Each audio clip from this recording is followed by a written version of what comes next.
پاک صلی اللہ علیہ وسلم کی حدیث ہے مسلم میں طبرانی میں، حضور نے فرمایا آؤ میں تمہیں پچھلے زمانے کے ایک ایماندار نوخیز ولی اللہ کی بات سناؤں۔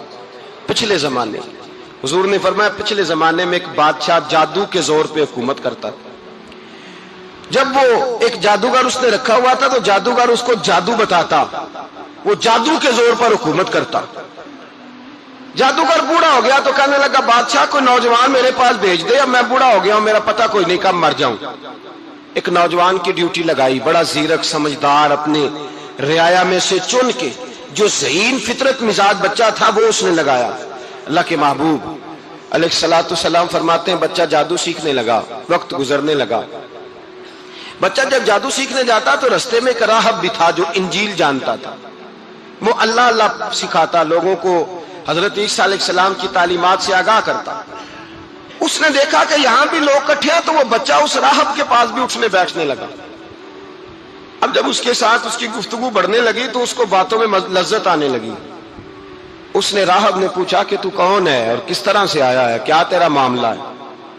اس نے کہا جی میں جادو سیکھنے جاتا ہوں، آپ کی باتیں مجھے بڑی اچھی لگتی ہیں۔ اس نے کہا دین سیکھ، جادو سیکھنے والے کافر ہو جاتے ہیں، قرآن و حدیث سیکھنے والوں کو اللہ کامل ایمان عطا فرماتا ہے۔ فرمایا یہ سیکھ۔ بچہ بیٹھنے لگا، اس کے پاس آنے لگا، باتیں دل میں گھر کرنے لگی۔ ایک وقت آیا کہ مسلمان ہو گیا، اور مسلمان کیسے ہوا؟ بچہ کہتا ہے میں تجربہ کر کے ہوا۔ اب میں تھوڑا سا وقت جادوگر کے پاس بھی جاتا اور باقی سارا وقت وہاں بیٹھتا۔ میں ایک دن جا رہا تھا تو رستے میں اژدہا تھا، بہت بڑا سانپ تھا، رستہ روک کے کھڑا تھا۔ یہ حضور نے بیان کی حدیث، نبی پاک صلی اللہ علیہ وسلم فرماتے ہیں بچہ کہتا ہے کہ رستے کے اندر سانپ ہے، رستے بند ہے، لوگ چھتوں درختوں پہ چڑھے ہیں، راش ہے۔ کہتے چھوٹا سا روڑا میں نے اٹھایا تو میں نے کہا اللہ اگر جادوگر سچا ہے تو اسے مار دے۔ چھوٹا سا روڑا میں نے پھینکا، اژدہا کوئی نہ مرا۔ پھر چھوٹا روڑا اٹھایا، میں نے کہا اللہ اگر وہ عالم سچا ہے تو اسے مار دے۔ اب جب میں نے روڑا مارا تو اژدہا مر گیا۔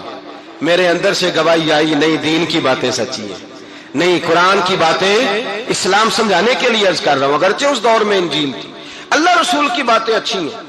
کہتے میں مسلمان ہو گیا، اب میں نے راہب کے پاس ہی رہنا شروع کر دیا، جادوگر کے پاس چھوڑ دیا اس بچے نے آنا۔ بادشاہ پوچھتا کہاں زیادہ وقت گزارتے ہو تو وہ بات گول کر دیتا۔ وقت تیزی سے بڑھنے لگا، اللہ نے اس نوجوان میں طاقت پیدا کر دی۔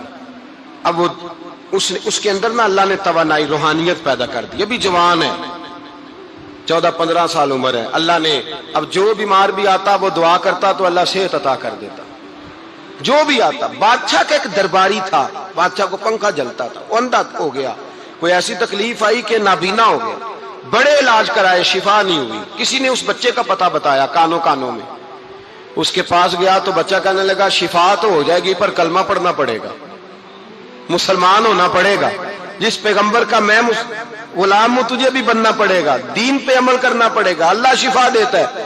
اس نے کہا تو مجھے کلمہ پڑھا، مجھے شفا دے، میں تیار ہوں۔ اس نے کہا شفا تو اللہ ہی دیتا ہے۔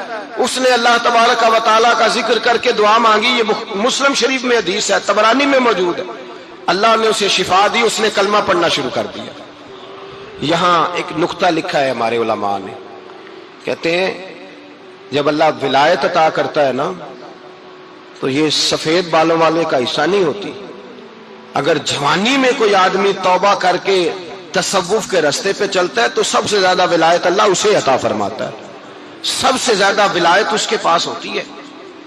ابھی اس کے بال کالے ہیں، چڑھتی جوانی ہے، دعا کی تو اللہ نے، اور حدیث پاک میں موجود ہے کوڑے آتے تو شفا یاب ہو جاتے، اندھے آتے تو شفا یاب، برس والے آتے تو اللہ سے دے، جوان ہے۔ بادشاہ کے پاس وہ واپس گیا، وہ جو آدمی جس کی آنکھیں ٹھیک ہوئی تھی۔ بادشاہ نے پوچھا کہ کیسے شفا ملی؟ تو کہنے لگا میرے رب نے شفا دی ہے۔ بادشاہ سجدے کراتا تھا، اپنے آپ کو منواتا تھا، معاذ اللہ، کہنے لگا میرے علاوہ کون رب ہے؟ اس نے کہا وہی رب ہے جس نے تجھے پیدا کیا ہے، اور وہی رب ہے جس نے مجھے اندھے کو آنکھیں دی ہیں، وہی ہے میرا مالک۔ کہا اچھا تو مجھے نہیں مانتا؟ کہا نہیں میں اپنے رب کو مانتا ہوں۔ بادشاہ نے اسے سزا دی، ستایا، اس نے بچے کا پتہ بتایا، پھر بچے کو بلا کے ستایا تو اس راہب کا پتہ بتایا، راہب بھی قتل ہو گیا، نابینا بھی قتل ہو گیا۔ بادشاہ نے کہا سپاہیوں سے اس بچے کو لے جاؤ اور پہاڑ کی چوٹی پہ جا کے نیچے پھینکو تاکہ مر جائے۔ بچہ پہاڑ کی چوٹی پہ گیا تو ہاتھ اٹھا کے کہنے لگا یا اللہ میرے لیے نہیں اپنے لیے، میرے لیے نہیں اپنے لیے انہیں اپنی قدرت کے جلوے دکھا، میرے لیے نہیں۔ اللہ کے بندے اپنی جان بچانے کی دعائیں نہیں مانگتے، اپنے لیے انہیں اپنی قدرت کے جلوے دکھا۔ یہ دعا مانگی، جتنے لوگ ساتھ آئے تھے وہ سارے زمین پہ گرے اور سب مر گئے، پہاڑ سے گر کے مر گئے۔ بچہ واپس سیدھا بادشاہ کے پاس کہنے لگا لو بھائی میرے رب نے مجھے بچا لیا ہے۔ جوان کا ایمان دیکھو، میرے رب نے مجھے، بولو میرے اللہ نے مجھے ایمان کی گواہی دے رہا ہے، میں بچ گیا ہوں، تو جھوٹا ہے میرا رب سچا ہے۔ اس نے کہا لے جاؤ اس کو دریا میں، کشتی میں بٹھاؤ، بیچ دریا کے جا کے دھکا دے دو۔ بیٹھے کشتی میں، دریا کے بیچ گئے، اور جب جا کے وہاں اس کو دھکا دینے لگے تو اس نے کہا اللہ میرے لیے نہیں اپنے لیے انہیں اپنی قدرت کے جلوے دکھا۔ بس ایک طوفان سا آیا، جتنے سپاہی ساتھ آئے تھے ڈوب کے مر گئے۔ وہ بچہ اٹھا اور سیدھا پھر بادشاہ کے پاس، اسی کے پاس کہنے لگا لو بھائی میرے رب نے مجھے بچا لیا ہے، تیرے پاس آیا ہوں۔ وہ کہنے لگا تو کیا مصیبت میرے گلے پڑ گئی ہے، کیسے جان چھوٹے گی؟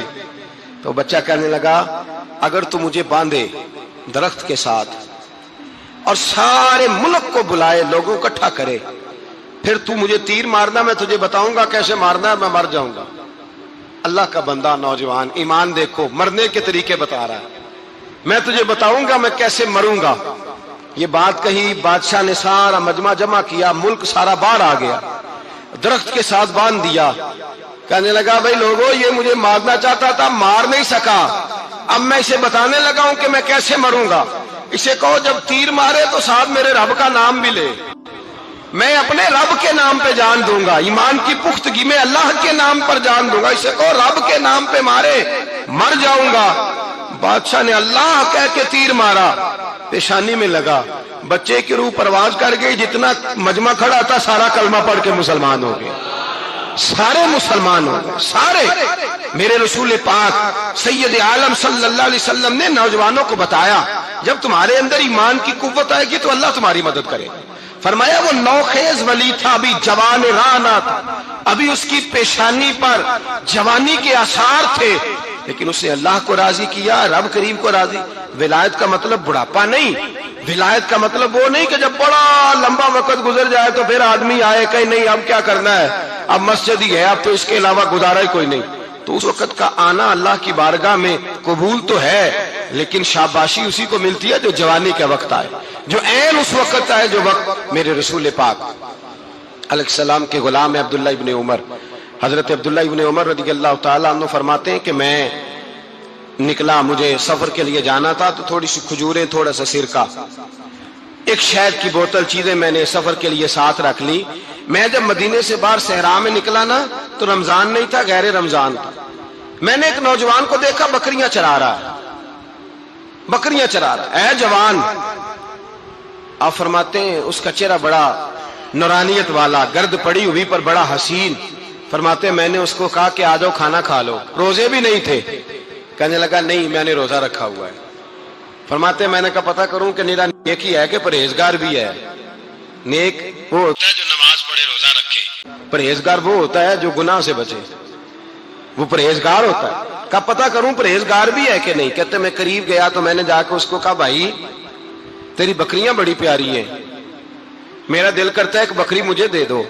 کہتے وہ جوان، غربت بھی، پریشانی بھی، پر دامان توکل کی یہ خوبی ہے کہ اس پر پابند لگے ہوتے ہیں، دھبے نہیں ہوتے، غربت ہے۔ کہا جناب ایک بکری دے دو۔ آنے لگا جناب بکریاں میری نہیں، بکریوں کا مالک کوئی اور ہے۔ کہتے میں نے آزمانے کے لیے کہا کہ بکریوں کے مالک کو کہنا ایک بکری بھیڑیا لے گیا ہے، کہہ دینا بھیڑیا لے گیا ہے۔ تو کہتے اس نے میری طرف دیکھا، گرد سے اس کے بال لٹے ہوئے، آنکھوں میں روشنی، چہرے پہ اطمینان، لب و لہجے میں ایمان کی طاقت، نوجوان۔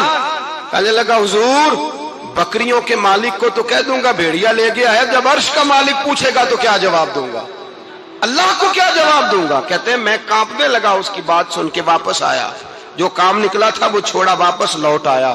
میں نے پتہ کیا کس کا غلام ہے، پتہ چلا فلاں آدمی کا ہے۔ کہتے میں نے پہلے غلام خریدا، پھر پتہ کیا تیرے پاس بکریاں کتنی ہیں؟ اس نے کہا 400۔ کہتے میں نے مالک سے ساری بکریاں خریدی، پھر غلام کو بلایا، پھر وہ بکریاں تحفے میں دی، تحفے میں۔ کہنے لگا حضور یہ سارا کچھ مجھے کیسے ملا؟